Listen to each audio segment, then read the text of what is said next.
इस साल महाशिवरात्रि बहुत ही ज़्यादा खास रहने वाली है क्योंकि बन रहे हैं कुछ दुर्लभ योग, जैसे कि सूर्य, शनि और चंद्रमा एक ही राशि कुंभ राशि में विराजमान होने वाले हैं।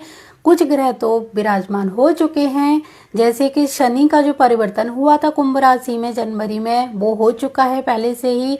और 13 फरवरी को सूर्य देव भी कुंभ राशि में अपना स्थान बना चुके हैं और 18 फरवरी को चंद्रदेव भी इस राशि में पहुंचने वाले हैं। तो इस जो योग है इसको बोला जाता है त्रिग्रही योग, जो बहुत ही ज़्यादा अपने आप में दुर्लभ योग है। ज्योतिष शास्त्री इसको बहुत अच्छा योग मानते हैं। तो जैसे कि आपको मैंने बताया कि ये दुर्लभ योग है, इस योग में यानी जब सूर्य, चंद्र और शनि किसी राशि में विराजमान होते हैं और जब महाशिवरात्रि का पर्व पड़ता है तो भगवान शंकर की भी कृपा एक तरह से उस राशि को तो प्राप्त हो ही रही है और उसके आसपास सबके ऊपर अपना प्रकाश डाल रही है। इसके अलावा शिवरात्रि की पूजा इस बार शनि प्रदोष में की जा रही है, तो जो कि संतान के लिए बहुत अच्छा होता है और संतान योग कहा जाता है। शनि प्रदोष जो व्रत है वो संतान के लिए ही रखा जाता है, संतान के लिए ही होता है। तो इस दिन ये एक दुर्लभ योग भी बन रहा है कि शनि प्रदोष के दिन भगवान की पूजा अगर हम करते हैं तो हमें डबल उसका लाभ मिलता है। तो अब बात कर लेते हैं कि इसकी जो पूजा होगी, महाशिवरात्रि पर्व की जो पूजा होगी निशीत काल में, उसका समय क्या होगा। तो निशिता काल का जो समय होगा वो होगा रात को 11:52 से लेकर 12:42 तक। किसी किसी के यहाँ समय थोड़ा आगे पीछे हो सकता है, शहर के और राज्य के हिसाब से समय में थोड़ा सा अंतर हो सकता है, तो आप अपने यहाँ का समय नोट कर लें। लेकिन वैसे इसके बीच का जो मुहूर्त है वही निकाल लीजिए और उसी बीच में आप ये पूजा कर सकते हैं। निश्चित काल में भगवान की पूजा का बहुत ज़्यादा महत्व माना जाता है, तो भगवान शंकर की पूजा आप निश्चित काल में करिए, जो कि रात 12 बजे के आसपास तक यानी 1 बजे के आसपास तक रहेगा, 12 से 1 के आसपास रहेगा। तो आप 12:30 के करीब, 12:15 ऐसे कर सकते हैं। महाशिवरात्रि पर भगवान शंकर की 4 प्रहर की पूजा की जाती है। उन प्रहरों में अलग अलग सामग्रियां चढ़ाई जाती हैं और अलग अलग मंत्र होते हैं और उन प्रहर में अलग अलग समय होता है। तो चलिए अभी हम जानते हैं कि 4 प्रहर की पूजा कब करनी चाहिए, कौन से प्रहर की पूजा में क्या चढ़ाना चाहिए। जैसे कि प्रथम प्रहर की पूजा होगी शाम को 6:41 से लेकर ये रहेगी 9:47 तक, यानी शाम को 6:41 से रात के 9:47 तक ये पूजा चलेगी। इस पूजा में यानी प्रथम प्रहर की पूजा है, तो इस पूजा में आपको शिव जी को दूध अर्पित करना है, दूध से उनका अभिषेक करना है और दूध के बाद आपको स्वच्छ जल जरूर अर्पित करना है। भगवान शंकर को आप चाहे कितनी भी चीज़ें चढ़ाइए, लेकिन उन चीज़ों के बाद में लास्ट में जल जरूर चढ़ाया करिए, तभी ये पूजा सफल मानी जाती है। ये हो गई हमारे पहले प्रहर की पूजा जिसमें हमें दूध का प्रयोग करना है। इनके मंत्र मैं आपको बाद में बताऊंगी। अब दूसरे प्रहर की पूजा का टाइम नोट करिए। दूसरे प्रहर की पूजा का समय रहेगा 9:47 से लेकर 12:53 तक। 9:47 से 12:53 तक दूसरे प्रहर की पूजा है। इसमें भगवान शंकर को दही अर्पित करना है, दही से स्नान कराना है और उसके बाद में आपको स्वच्छ जल से भी स्नान कराना है। तीसरे प्रहर की पूजा शुरू हो जाएगी जस्ट इसके बाद ही 12:53 से लेकर 3:58 तक, जो कि एक तरह से ब्रह्म मुहूर्त में भोरकालीन पूजा जिसको बोला जाता है। और ये पूजा जब आप करेंगे तो उसमें भगवान को घी अर्पित करेंगे और उसके बाद आप शुद्ध जल अर्पित करेंगे। इसी तरह जो चौथे प्रहर की पूजा है वो होगी 3:58, क्योंकि जैसे ही वो खत्म हुई दूसरी पूजा लास्ट यानी चौथे प्रहर की लास्ट पूजा शुरू हो जाएगी 3:58 तक। 3:58 से लेकर सुबह के 7:06 तक, यानी जो लोग पूरी रात में कोई पूजा अगर छूट गई है तो ये लास्ट उसका एक ऑप्शन और है कि आप इसमें भी पूजा कर सकते हैं। तो ये चौथे प्रहर की पूजा है और इसमें आपको भगवान शंकर को शहद अर्पित करना है और उसके बाद आपको स्वच्छ जल अर्पित करना है। तो ये चारों प्रहर की पूजा में अलग अलग सामग्री मैंने बताई, किस टाइम पे आपको पहले पूजा करनी है टाइम बता दिया और क्या क्या अर्पित करना है ये बता दिया। अभी हम जानते हैं कि इन 4 प्रहर की पूजाओं में चारों बार जब हम अलग अलग चीज़ अर्पित करेंगे तो उनके मंत्र क्या होने चाहिए। प्रथम प्रहर की पूजा में आपको ह्रीं ईशानाय नमः, आपको इस मंत्र का प्रयोग करना है। आप कोई भी सामग्री अर्पित करेंगे ह्रीं ईशानाय नमः ऐसे करके, या फिर आप हवन भी करते हैं तो स्वाहा में भी आप यही मंत्र का प्रयोग करेंगे। दूसरे प्रहर की पूजा जब आप करेंगे तो कौन से मंत्र का प्रयोग करेंगे, ह्रीं अघोराय नमः, ह्रीं अघोराय नमः। तीसरे प्रहर की पूजा में आपको ह्रीं वामदेवाय नमः, ह्रीं वामदेवाय नमः। और चौथे प्रहर की पूजा में आप जिस मंत्र का प्रयोग करेंगे वो मंत्र है ह्रीं संध्योजाताय नमः। ठीक है, ह्रीं संध्योजाताय नमः। ये 4 मंत्र हैं, आप इनको ही अपनी चारों प्रहर की पूजा में इस्तेमाल करें। अगर आप ये मंत्र किसी कारण से नहीं बोल पा रहे, आपको नहीं बोलना आ रहा, तो कोई बात नहीं, भगवान शंकर का पंचाक्षरी मंत्र है ओम नमः शिवाय, उसका प्रयोग कर सकते हैं। तो चलिए जानते हैं इसकी आगे की और विधि सामग्री और इसका जो महा उपाय मैं बताने जा रही हूँ जो आपके सारे संकट दूर करेगा। उसको बिल्कुल भी नहीं भूलना है, उसको करके जरूर देखिए। अब जानते हैं भगवान शंकर की जो पूजा हम करेंगे तो उसमें हमारे पास क्या क्या सामग्री होनी चाहिए। देखिए जितनी सामग्री आपको मिल सके उतनी लीजिए, अगर किसी सामग्री का अभाव है तो कोई बात नहीं, मानसिक तौर पर आप वो सामग्री उनको अर्पित कर सकते हैं। जितनी आपको मिल जाए उतना लीजिए, लेकिन दूध दही शहद ये चीज़ें तो नॉर्मल तरीके से आपको मिल ही जाती हैं, फलों का रस मिल जाता है। तो चलिए मैं आपको एक लिस्ट पूरी समझा देती हूँ, इनमें से पूरी हो सके पूरी लीजिए और कम हो जाए जितनी भी हो जाए उसके अलावा जो रह जाए उसमें अपनी भावनाओं को जोड़कर वो सामग्री उनको अर्पित कर दीजिए। जैसे आप जानते हो भगवान शंकर को बेल धतूरा भांग ये चीज़ें बहुत पसंद है, तो ये तो होनी ही चाहिए। बेल पत्र तो होना ही चाहिए, जो पूरा 3 जिसमें पत्तियां होती हैं पूरा साफ, कहीं से कटा पटा नहीं होना चाहिए। और बेल का जो फल होता है वो मिल जाता है तो अच्छा है। भांग है, धतूरा है, वस्त्र हैं, गन्ने का रस है, शहद है, घी है, दूध है। अगर आपको पंचगव्य मिल जाता है यानी गाय की 5 चीज़ों से बनी हुई, जैसे घी है, गाय का दूध है, इस तरह से गाय का दही है, ये चीज़ें अगर मिल जाती हैं तो बहुत ही ज़्यादा अच्छा रहेगा। इसके अलावा आप इत्र, काले तिल, जनेऊ, पुष्प, फल, ऋतु फल लीजिए जो इस समय चल रहा हो, बेर, फूल हो गए, मिठाइयाँ हो गई। आप जिस भी भाव से भगवान को जो चीज़ अर्पित करेंगे भगवान वो सारी चीज़ें आपकी स्वीकार करेंगे। जायफल ले सकते हैं, कई तरह के आप फलों का रस ले सकते हैं। आपको फल चढ़ाने हैं फल चढ़ाइए, उनका रस चढ़ाते हैं तो बहुत ही ज़्यादा अच्छा होता है। इसके अलावा आपको एक करना है हवन, तो हवन सामग्री जरूर होनी चाहिए, चंदन होनी चाहिए, अक्षत होना चाहिए, पंचामृत होना चाहिए। आपको मैं बता दूं हवन हर पूजा में ज़रूरी होता है, जब भी कोई पूजा करें तो उसमें हवन ज़रूर करें।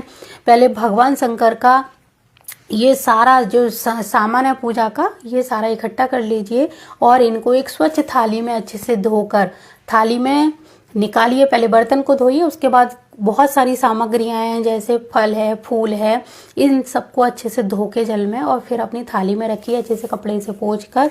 और फिर जो बेलपत्र है उस पर चंदन से या तो राम लिखिए या फिर ओम नमः शिवाय लिखिए, भगवान का नाम मतलब बेलपत्र पर लिख के रख लीजिए। 5, 7, 21, 11 जितने भी बेलपत्र आपको चढ़ाने हो उन पर लिख के रख लीजिए और सब जितनी भी चीज़ें हैं पूजा की उन सब पे एक तिलक जरूर लगाइए और एक थाली में ये सारी चीज़ें रखते जाइए। उसके बाद में आपको भगवान शंकर को पहले जलाभिषेक करना है, फिर दूध, दही, शहद या फिर पंचामृत है जो पंचमेवा वगैरह डाल के पंचामृत बना लीजिए, सारी चीज़ें उसमें डाल के उससे भी अभिषेक कर सकते हैं। और ये अभिषेक कर दें उसके बाद आपको स्वच्छ जल से भगवान शंकर को एक तरह से साफ जरूर कर देना है। बहुत सारे लोग पहले जल चढ़ाते हैं, फिर उस पर दूध, दही, शहद चढ़ा के चले आते हैं और उसको बिल्कुल साफ नहीं करते। इससे बहुत ज़्यादा पाप लगता है।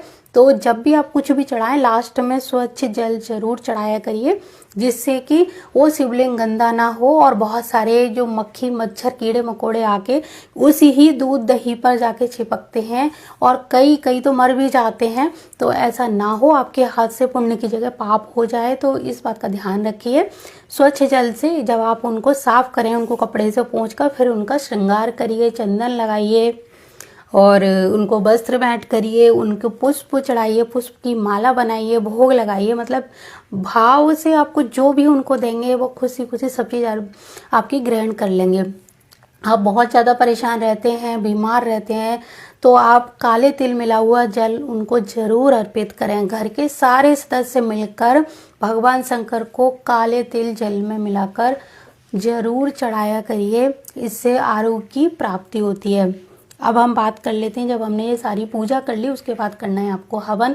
चाहो तो आप गाय का उपला भी जला सकते हो या फिर लकड़ियां ले सकते हो पूजा की और उनके ऊपर महामृत्युंजय मंत्र का जाप करते हुए और हवन में आप जितनी भी सामर्थ्य हो उतनी आहुतियां पूरी फैमिली मिलकर दीजिए। अपने परिवार की सुख शांति के लिए, अपने देश की सुख शांति के लिए, इस संसार की सुख शांति के लिए कुछ आहुतियां जरूर देनी चाहिए।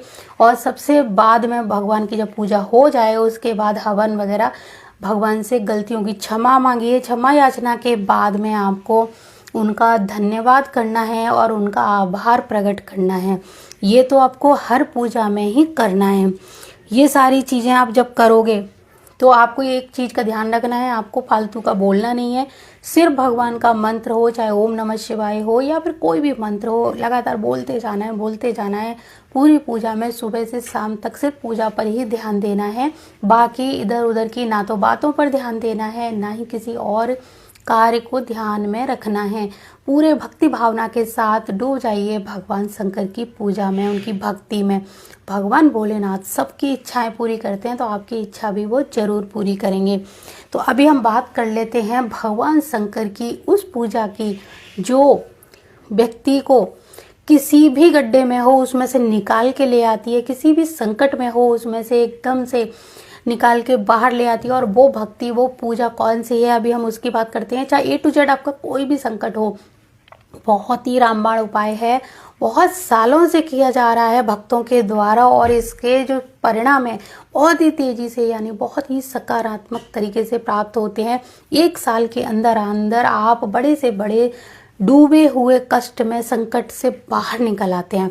तो चलिए अभी हम जानते हैं कि वो कौन सी पूजा है जिसको करने से आपके सारे संकट दूर होने वाले हैं। अगर आप चारों ओर से संकटों से घिरे हुए हैं, कोई रास्ता आपको नज़र नहीं आ रहा है, हर तरफ आपको अंधकार नज़र आ रहा है और आप चाहे वो कर्जे में फंसे हों या फिर किसी और गंभीर बीमारी में, तो आप करिए इस महाशिवरात्रि पर पार्थिव शिवलिंग की पूजा। अब पार्थिव शिवलिंग के बारे में तो बहुत साल से मैं बता रही हूँ, लोग जानते भी होंगे और काफ़ी लोगों को इसको सुनने के बाद मतलब अभी नया भी लगा होगा ये शब्द, लेकिन कोई बात नहीं, हम जानते हैं कि पार्थिव जो पूजा होती है वो किस तरह की जाती है और इसकी पूरी विधि एक एक चीज़ बताऊंगी। आप इसको अच्छे से नोट करके और इस शिवरात्रि करिए अपने घर में पार्थिव शिवलिंग की पूजा। तो चलिए इसकी सामग्री नोट करिए कि आपको यानी एक शिवलिंग बनानी है, उसको बनाने के लिए आपको कौन कौन सी सामग्री की ज़रूरत पड़ेगी। तो आपको ज़रूरत पड़ने वाली है एक स्वच्छ साफ मिट्टी की, यानी आपको मिट्टी लेनी है या तो बेलपत्र के वृक्ष के नीचे 4 अंगुल नीचे खोदने के बाद में जो मिट्टी निकले उस मिट्टी को लीजिए। पीपल के नीचे भी 4 अंगुल खोदने के बाद मिट्टी ले सकते हैं। इसके अलावा अगर आप किसी पवित्र नदी के किनारे पर रहते हैं तो बात ही कुछ अलग है, क्योंकि इस मूर्ति को बनाने के लिए अगर नर्मदा देवी की मिट्टी मिल जाती है, नर्मदा की मिट्टी सर्वोत्तम मानी जाती है, तो आप किसी पवित्र नदी के किनारे पर आपका घर है तो उनकी मिट्टी लेकर आइए, उनसे बनाइए शिवलिंग। अगर आप किसी नदी के तरफ नहीं है तो कोई बात नहीं, आप पीपल, शमी और बेलपत्र के वृक्ष के नीचे की भी मिट्टी ले सकते हैं। अगर ये तीनों वृक्ष आपके पास ना हो, क्योंकि पीपल हर जगह मिल जाता है, वहाँ की मिट्टी तो मिल ही जाएगी, तब आप किसी और आम है, बरगद है, इनके वृक्ष के नीचे की भी मिट्टी ले सकते हैं। मिट्टी को अच्छे से लेकर आइए, छानिए उसको अच्छे से, उसमें से कंकड़ पत्थर गंदगी कुछ हो उसे साफ करिए और उसको रखिए एक बर्तन में। अब उस मिट्टी में आपको क्या क्या चीज़ें मिलानी है, थोड़ी सी मिलानी है भस्म, यानी कंडे को जलाकर यानी उपले को जलाकर उसको छान लीजिए और उसमें से थोड़ी सी भस्म यानी राख जिसको बोला जाता है वो मिलाइए इस मिट्टी में। सारी सामग्रियां जरा जरा सी मिलेंगी, मिट्टी आपकी ज़्यादा होनी चाहिए, उसमें बाकी जो चीज़ें मिलाई जाएंगी वो बिल्कुल थोड़ी थोड़ी होनी चाहिए। थोड़ा सा शहद हो गया, घी, थोड़ा सा दूध, अगर गाय का मिल जाता है तो बहुत अच्छा।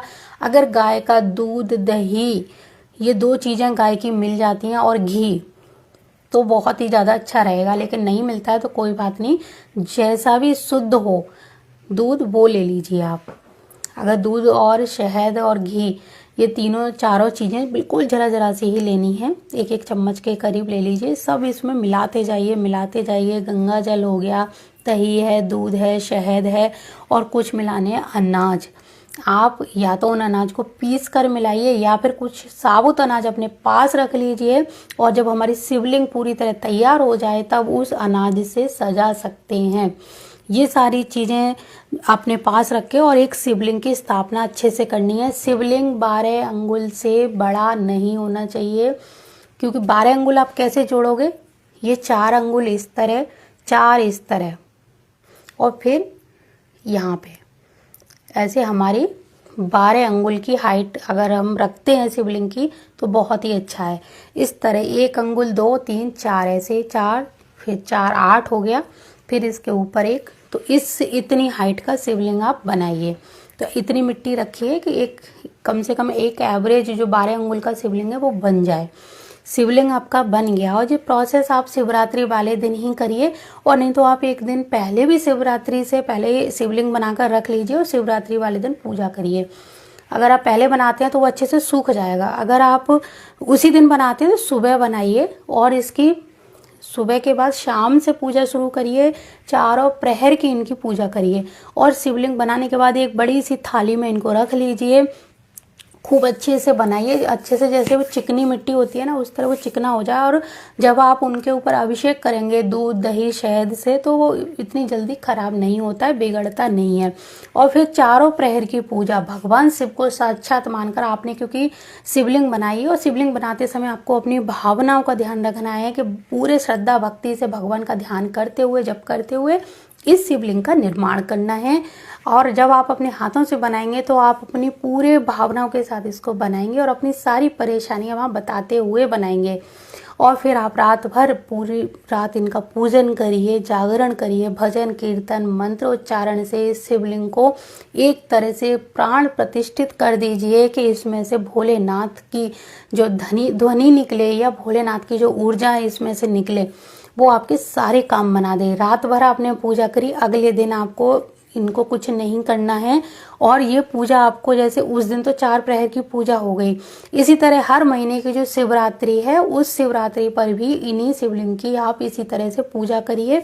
और बीच में आपको क्या करना है, नॉर्मल तरीके से इनको अपने घर में ही स्थान देना है, दूसरे दिन प्रवाहित वगैरह नहीं करना है। एक कोई ऐसा बर्तन लीजिए जिसमें ये 1 साल तक ये शिवलिंग रखी रहनी चाहिए। 1 साल तक आपको इनकी पूजा करनी है। आप चाहो तो ऐसी जगह रखें जहाँ इनको धूप भी लगती रहे पूजा के बाद में, गमले में भी आप रख सकते हैं, ठीक है, या पूजा करने के बाद आप बाहर धूप में भी रख सकते हैं। 1 साल तक हर शिवरात्रि पर इनकी पूजा करिए, यानी हर महीने की जो मासिक शिवरात्रि होती है उन पर इनकी पूजा करिए और अपनी सारी परेशानियों को चुटकियों में ठीक होते देखिए। कुछ ही हफ्तों में आपको इस शिवलिंग का चमत्कारी प्रभाव देखने को मिलेगा। यकीन मानिए बहुत ही अच्छा और आजमाया हुआ उपाय है। आजमाया तो कह ही नहीं सकते, बल्कि रामबाण यो अचूक उपाय जिसको बोला जाता है, ये वो उपाय है। जो भी व्यक्ति पूरे श्रद्धा के साथ पार्थिव शिवलिंग बनाकर पूजा करता है उसकी कभी कोई भी इच्छा निष्फल नहीं जाती है, जो मांगा वो उसको जरूर मिलता है। भगवान की पूजा 1 साल करनी है। 1 साल बाद जब अगली शिवरात्रि आए तब इनको जल में प्रवाहित कर देना है, या फिर गमले में रखकर बिल्कुल जल से एक तरह से प्रवाहित करके, और अगली बार आप चाहो तो फिर से एक शिवलिंग इसी तरह बनाकर 1 साल तक पूजा कर सकते हैं। क्योंकि इनकी सेवा करनी होती है, हमने बना के रख दिया और ऐसे ही छोड़ दिया, ऐसा नहीं करना है। आपको पूरी 1 साल तक इनकी भक्ति भावना के साथ, आपको आपकी पूरी फैमिली को, जो भी करना चाहे सबको मिलके सेवा करनी है। और क्योंकि आप रखना चाहते तो आगे भी रख सकते हो, क्योंकि अगर आप एक बार काम हो गया और आपने फिर इनकी पूजा नहीं की तो इससे अच्छा है, या नहीं कर पाए किसी कारण से, तो थोड़ा सा हमें भी कष्ट होता है, भगवान को भी लगेगा कि कितना मतलबी इंसान है, जब इसको ज़रूरत थी तब इसने इतनी पूजा की और अब पूछता भी नहीं है। तो आप ऐसा कर सकते हो, अगले साल इनको जल में प्रवाहित कर सकते हो। 1 साल से पहले इनको जल में प्रवाहित ना करें, और 1 साल के बाद आप दूसरा बनाना चाहें शिवलिंग तो इसी मिट्टी को यूज़ करके दूसरा बना सकते हैं, या फिर किसी को ज़रूरत हो तो ये मिट्टी पूरी अपने आपको एक बार जल में प्रवाहित करने के बाद किसी को दे भी सकते हैं। तो ये था वो रामबाण उपाय, जिसको आप करोगे तो आपको बहुत ही ज़्यादा लाभ मिलेगा। यकीन मानिए, इस उपाय का जो चमत्कार है वो शब्दों में बयान ही नहीं किया जा सकता। तो मुझे पूरी उम्मीद है आप इस उपाय को ज़रूर करेंगे। अगर आप बहुत ज़्यादा संकट में हैं, आप बहुत ज़्यादा परेशानियों में हैं, तब आपके सारे संकट ये उपाय दूर करेगा। तो जय माता दी, जय गुरुदेव और जय श्री राम।